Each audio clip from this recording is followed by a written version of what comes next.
মুর্শিদাবাদে ভাঙনে ক্ষতিগ্রস্ত 1100 পরিবারকে আর্থিক সহায়তা সরকারের দেওয়া হলো। বাংলার বাড়ি প্রকল্পে আর্থিক সহায়তা। বর্ষায় ক্ষতিগ্রস্ত কৃষকরা পেলেন সাহায্য। সোমবার শিলিগুড়ির উত্তরকন্যা থেকে ভার্চুয়ালভাবে উত্তরবঙ্গের জেলাগুলিতে সাম্প্রতিক বন্যা ও ধসে ক্ষতিগ্রস্তদের সাহায্য বিতরণ করেন মুখ্যমন্ত্রী। বহরমপুরে কালেক্টরেট ক্লাব অডিটোরিয়াম থেকে ভার্চুয়াল মোডে সেই কর্মসূচিতে অংশ নিয়েছিলেন মুর্শিদাবাদ জেলার প্রশাসনিক কর্তা থেকে জনপ্রতিনিধিরা। ছিলেন জেলাশাসক নিতিন সিংহানিয়া, বহরমপুর পুলিশ জেলার পুলিশ সুপার কুমার সানিরাজ, সাংসদ খলিলুর রহমান, জেলা পরিষদের সভাধিপতি রুবিয়া সুলতানা, তৃণমূলের জেলা সভাপতি বিধায়ক অপূর্ব সরকার সহ জেলা প্রশাসনের আধিকারিক ও বিধায়করা। সেখানে প্রতীকীভাবে ভাঙন ও বন্যায় ক্ষতিগ্রস্তদের হাতে সহায়তা তুলে দেওয়া হয়। পরে বিডিও অফিস থেকে সমস্ত ক্ষতিগ্রস্তদের চেক দেওয়া হবে জানা গিয়েছে। মুর্শিদাবাদ জেলার ভাঙনে ক্ষতিগ্রস্ত 1100 পরিবারকে আর্থিক সহায়তা দেওয়া হলো।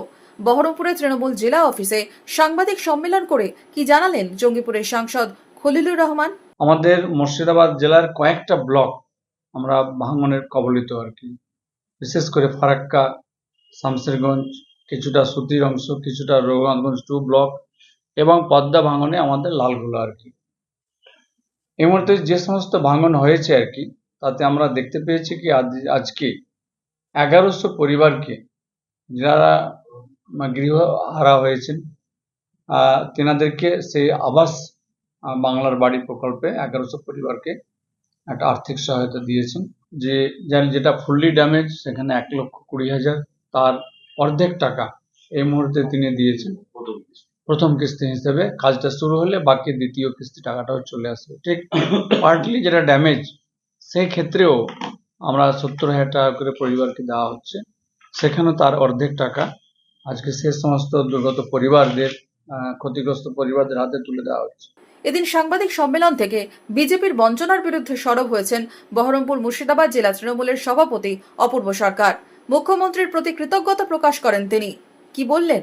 রাজ্য সরকারের পক্ষ থেকে ডিমান্ড দিলেও আজ পর্যন্ত রাজ্য সরকার এই বাংলার মানুষের জন্য, ভারতবর্ষের কেন্দ্রীয় সরকার অর্থাৎ বিজেপি পার্টির সরকার আজ অব্দি বিগত 4 বছরে 20-21 থেকে এই ডিজাস্টারের দরুন অন্য রাজ্যকে দিলেও বাংলাকে বঞ্চনা করে রাখছে।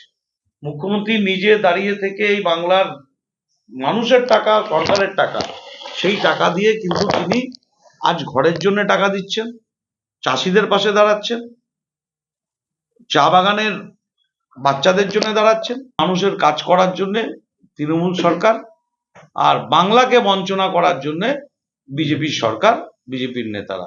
তৃণমূল নেতারা দাবি করেছেন 30শে নভেম্বরের মধ্যে পাট্টাও পাবেন ভাঙনে বাড়িহারা পরিবারগুলি। Bureau report, imagine community media.